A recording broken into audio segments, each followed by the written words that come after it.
Dear students, welcome to my YouTube channel. आज हम RNA को डिस्कस करेंगे और इसके साथ जो कंजुगेटेड मॉलिक्यूल्स हैं, कंजुगेटेड मॉलिक्यूल्स को भी स्टडी करेंगे। आज का ये वीडियो लेक्चर बहुत ही इंपॉर्टेंट है, इसलिए इस वीडियो को आखिर तक ज़रूर देख लें और इससे रिलेटेड जो भी क्वेश्चन हो आप कमेंट सेक्शन में ज़रूर पूछ सकते हैं। Let us start. What are RNAs और ribonucleic acid? These are basically polymers of nucleotides. बहुत सारे न्यूक्लियोटाइड्स आपस में मिल जाते हैं और फिर राइबोन्यूक्लिक एसिड की फॉर्मेशन होती है। ये सिंगल स्ट्रैंडेड पॉलीन्यूक्लियोटाइड से बना होता है या एक पॉलीन्यूक्लियोटाइड है जो कि सिंगल स्ट्रैंडेड है, क्योंकि इसमें डीएनए की तरह डबल स्ट्रैंड नहीं होता। कुछ आरएनए सिर्फ सेकेंडरी डबल स्ट्रैंडेड स्ट्रक्चर्स बनाती हैं, क्योंकि आरएनए के अंदर जो सीक्वेंसेस या जो न्यूक्लियोटाइड्स के जो सीक्वेंसेस है वो अगर एक दूसरे के साथ कम्प्लीमेंट्री होंगे तो वो आपस में आ जाएंगे और वो एक सेकेंडरी डबल स्ट्रैंडेड स्ट्रक्चर वो बना सकता है। और we have three major types of ribonucleic acids.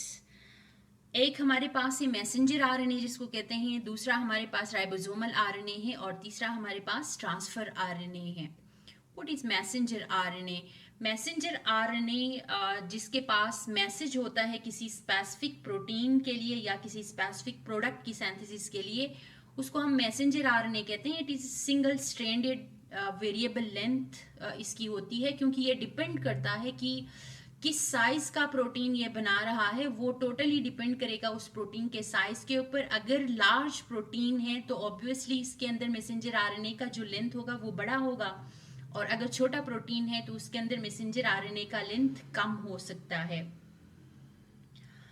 Suppose अगर कोई प्रोटीन है जिसके अंदर 100 अमाइनो एसिड्स हैं, तो 100 अमाइनो एसिड्स कंटेनिंग प्रोटीन उसने बनाना है, तो इसकी साइज एग्जैक्टली जो है वो 300 न्यूक्लियोटाइड्स मौजूद होंगे उस डीएनए के अंदर, या जो डीएनए ट्रांसक्राइब होके जो मैसेंजर आरएनए में आ जाता है, तो मैसेंजर आरएनए के अंदर टोटली 300 न्यूक्लियोटाइड्स होंगे, क्योंकि 3 न्यूक्लियोटाइड्स वो स्पेसिफिक होते हैं, एक अमाइनो एसिड को रिप्रेजेंट कर रहे होते हैं। तो इसी तरह से 300 न्यूक्लियोटाइड्स की सीक्वेंस होगी, तब जाके हमारे पास 100 अमाइनो एसिड का प्रोटीन बन सकता है।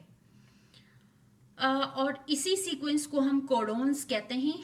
जो न्यूक्लियोटाइड्स की जो ग्रुपिंग है या 3 न्यूक्लियोटाइड्स की ग्रुप को हम कोडोन कहते हैं, और हर कोडोन के पास जेनेटिक कोड होता है एक अमाइनो एसिड के लिए।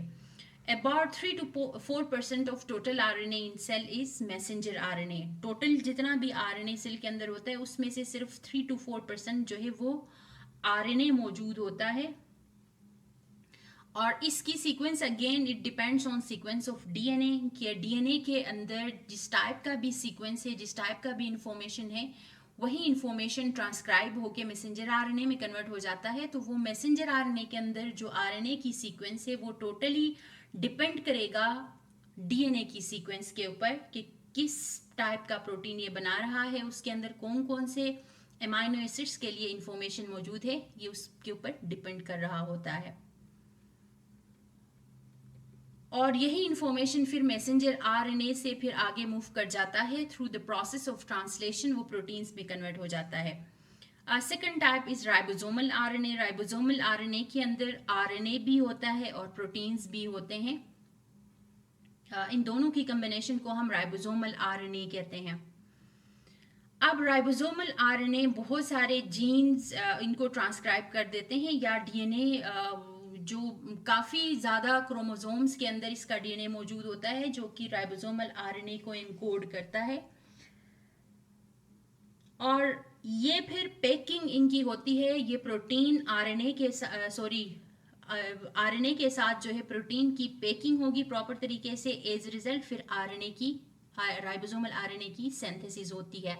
It is packed with variety of proteins with ribosomal सब यूनिट्स। राइबोसोमल सब यूनिट्स के साथ फिर प्रोटीन्स की डिफरेंट वैरायटी जो है, जिसमें इस राइबोसोमल सब यूनिट्स के अंदर डिफरेंट प्रोटीन्स होंगे, तो उनके साथ आरएनए आके पैक्ड हो जाता है और फिर राइबोसोमल आरएनए बन जाता है। और about 80% of total RNA cell के अंदर जो है वो राइबोसोमल आरएनए होता है, और इसके साथ साथ आरएनए में से सबसे लार्जेस्ट साइज का आरएनए राइबोसोमल आरएनए का होता है, जहाँ पे प्रोटीन्स की सिंथेसिस होती है। तो इसका मेजर फंक्शन जो है that is linked with protein synthesis.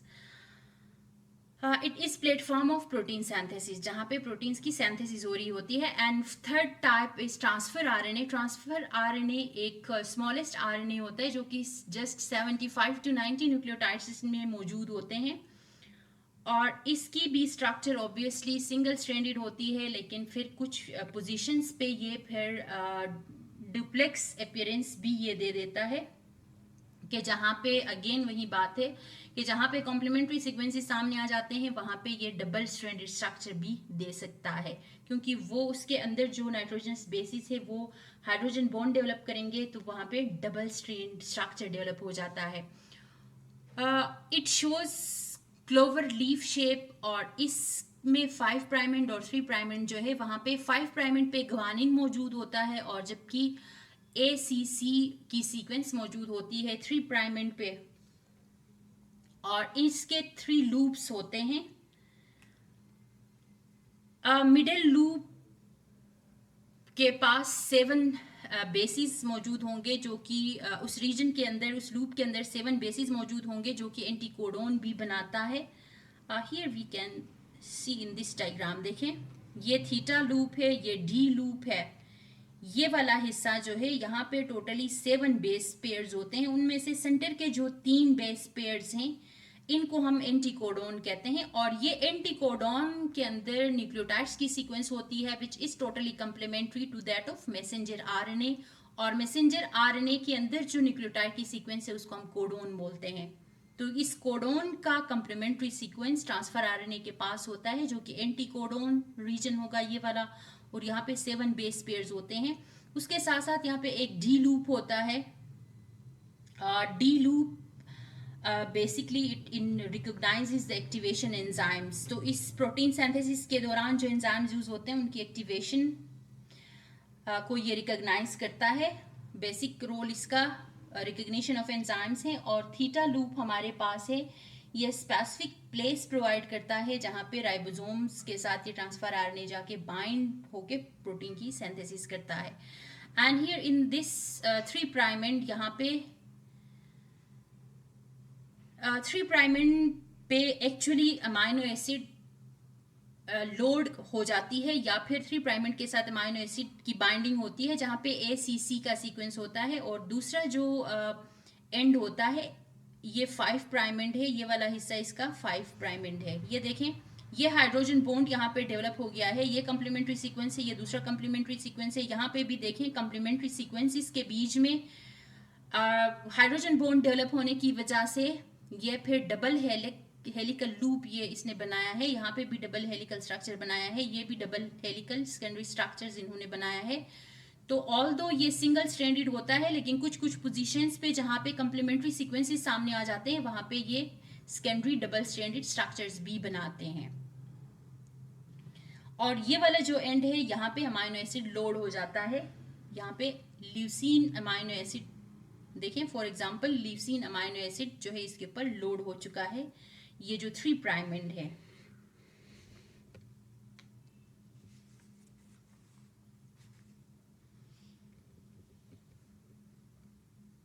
And then D loop recognizing the activation enzymes अभी हमने डिस्कस किया। थीटा लूप जो है वो स्पेसिफिक प्लेस ढूंढता है जो जाके राइबोसोम के साथ खुद को अटैच करके और वहां पे प्रोटीन की सिंथेसिस करेगा। तकरीबन कहते हैं कि 60 ट्रांसफर आरएनएज अभी तक आइडेंटिफाई हुए हैं, लेकिन उनमें से जो 45 टाइप्स के आरएनएज जो हैं they are present in human cells. और मेजर रोल ऑब्वियसली इसका प्रोटीन सिंथेसिस है।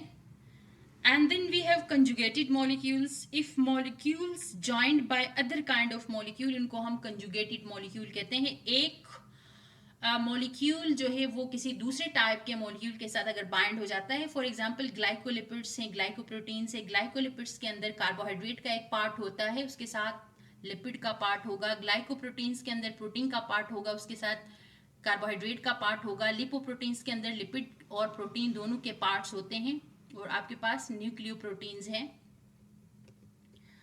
What are glycoproteins? Glycoproteins, these are complex lipids containing one or more simple sugar in connection with more fatty acids and alcohols. Obviously, lipid के अंदर अगर carbohydrate का group आ जाता है, एक या एक से ज़्यादा शुगर उसमें अटैच हो जाता है, उसको हम ग्लाइकोलिपिड्स कहेंगे। अब जो कार्बोहाइड्रेट अटैच हुआ हुआ है लिपिड के अंदर, उसका मेजर फंक्शन पोलर हेड बनाता है ये, और ये mostly white matter of membrane में पाया जाता है। Myelin sheath of nerve fibres वगैरह के अंदर ये पाया जाता है। वाइट मैटर ऑफ ब्रेन, ठीक है, ब्रेन के अंदर भी ये पाया जाता है, माइलिन शीथ ऑफ नर्व, और फिर क्लोरोप्लास्ट मेम्ब्रेन के अंदर ये ग्लाइकोप्रोटीन्स पाए जाते हैं। Then we have glycoproteins. Glycoproteins में अगर प्रोटीन कार्बोहाइड्रेट का एक ग्रुप प्रोटीन के साथ अटैच होता है या कार्बोहाइड्रेट के साथ प्रोटीन्स अटैच हुए हुए होते हैं, इनको हम ग्लाइकोप्रोटीन्स कहते हैं। ये वाइडली डिस्ट्रीब्यूटेड है सेल के अंदर। ये हार्मोन्स बनाते हैं, ट्रांसपोर्ट प्रोटीन्स बनाते हैं, स्ट्रक्चरल प्रोटीन्स बनाते हैं, रिसेप्टर्स वगैरह बनाते हैं, और उसके अलावा एक इसका जो इम्पॉर्टेंट फंक्शन है वो ब्लड ग्रुप के अंदर है, जहाँ पे ये एंटीजन बनाते हैं। तो antigen basically, antigen is composed of glycoproteins, और बेस्ड ऑन एंटीजन हम ब्लड ग्रुप को हम आइडेंटिफाई करते हैं या ब्लड की ग्रुपिंग की जाती है कि ए एंटीजन है या बी एंटीजन है, ए और बी दोनों है, तो वो टोटली जो है that antigen is composed of glycoprotein. And then we have lipoproteins. Lipids के साथ अगर proteins attach हों, combination of proteins with phospholipid, widely distributed in plants and animals, और ये mostly milk के अंदर पाए जाते हैं, blood cell nucleus के अंदर, egg के अंदर, yolk membrane and chloroplast के अंदर ये मौजूद होते हैं। And last type is simple basic protein और nucleic acid. अगर डीएनए या आरएनए के साथ प्रोटीन्स आगे बाइंड हो जाते हैं या दोनों की कम्बिनेशन को हम न्यूक्लियोप्रोटीन्स कहते हैं, और न्यूक्लियोप्रोटीन्स ऑब्वियसली राइबोसोम्स के अंदर भी है और क्रोमोसोम्स के अंदर भी मौजूद है। Thank you so much for watching my video.